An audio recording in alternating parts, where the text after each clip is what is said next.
Welcome, Pisces, to your September 2024 reading. As always, take what resonates, leave the rest. Let's get started. Your theme for the month is the Princess of Pentacles, but it came out reversed. And so, the Princess of Pentacles, she's holding her coin. She is someone of great value, but the problem when she's reversed essentially talks of someone who's very toxic. So this can be an energy that you find yourself with. Again, take what resonates, leave the rest. I feel like there's multiple messages here for a lot of people, right? So a lot of you are living very different lives, which is very interesting, which leads me to believe that a lot of people are going to watch this video.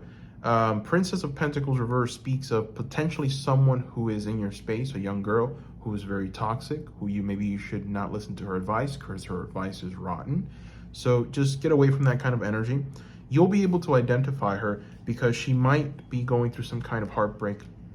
That's how you'll know. Don't listen to her, right? Her advice is very detrimental to you, especially to you. And it's only going to bring you chaos with the Seven of Wands reversed. It's actually going to affect you and hurt you pretty badly. So stay away from those kind of chaotic energies. Now, the second message, right, for this, or my number 2 Pisces, we'll just call you number 2, is this might be an aspect of you. This Princess of Pentacles might be an aspect of you. For some reason, some of you are going through some kind of heartbreak, and it's led you to want to just kind of flip the table over and just operate under this chaotic energy of doing things that you know are detrimental to you and things that just don't align with you, right? A lot of times, whenever we go through some kind of heartbreak, we do things that we shouldn't. Like, someone cheats on you, well, I'm going to cheat back and I'm going to do it even harder, right? Or somebody just mistreats you, well, I'm going to mistreat them and I'm going to mistreat everyone around me just for the heck of it, right? So don't succumb to an energy of revenge for the month. Don't be someone who uses her words to harm. Be someone who uses their words to help people, right? Now, the reason I say that is because you did get an oracle card that speaks of networking. And the networker came upright. We have to look at the light attribute of this archetype, which reads, enhances unity through the sharing of information, engenders social awareness and empathy, right? Empathetic. Be empathetic towards people suffering.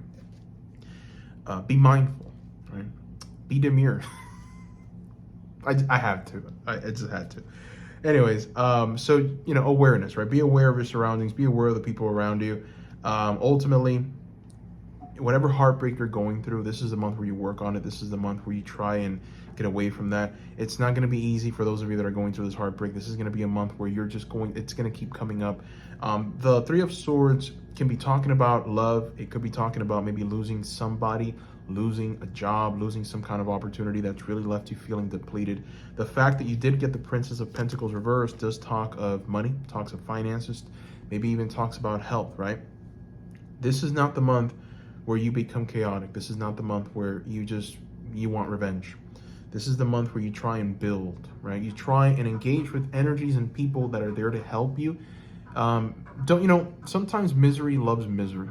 If you find yourself going through heartbreak and you're going to go to the girl that's always miserable, guess what you're going to get out of that? More misery. So you want to try and engage with people that are in a positive state of mind, that are going to uplift you and motivate you. If you have friends like that, if you have a community of that like that, make sure that you're talking to the person who everything is going right at the moment, right? Sometimes when we're going through heartbreak, we don't want to talk to that person that everything is just clicking because we're just jealous, right? Like, why them, not me? But here's the thing.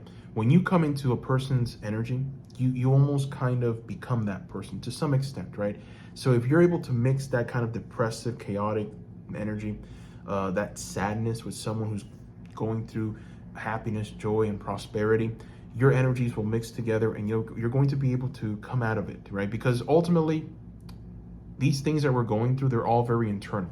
It's an internal battle. It's a battle of the mind, emotional battle. Whatever happened. More and better opportunities are coming. But now you have to deal with what's going on inside. I lost. What do I do now? I have to pick up the pieces, right? So don't go to the person who's still picking up the pieces and then start picking up the pieces with them. You're not picking up pieces. A lot of people out there, they're just getting rid of their pieces, right? They operate under an energy of sadness and depression. Don't engage with them, because if you go to them, you're just going to stay there, right? So that is what I see here. Thank you guys for watching.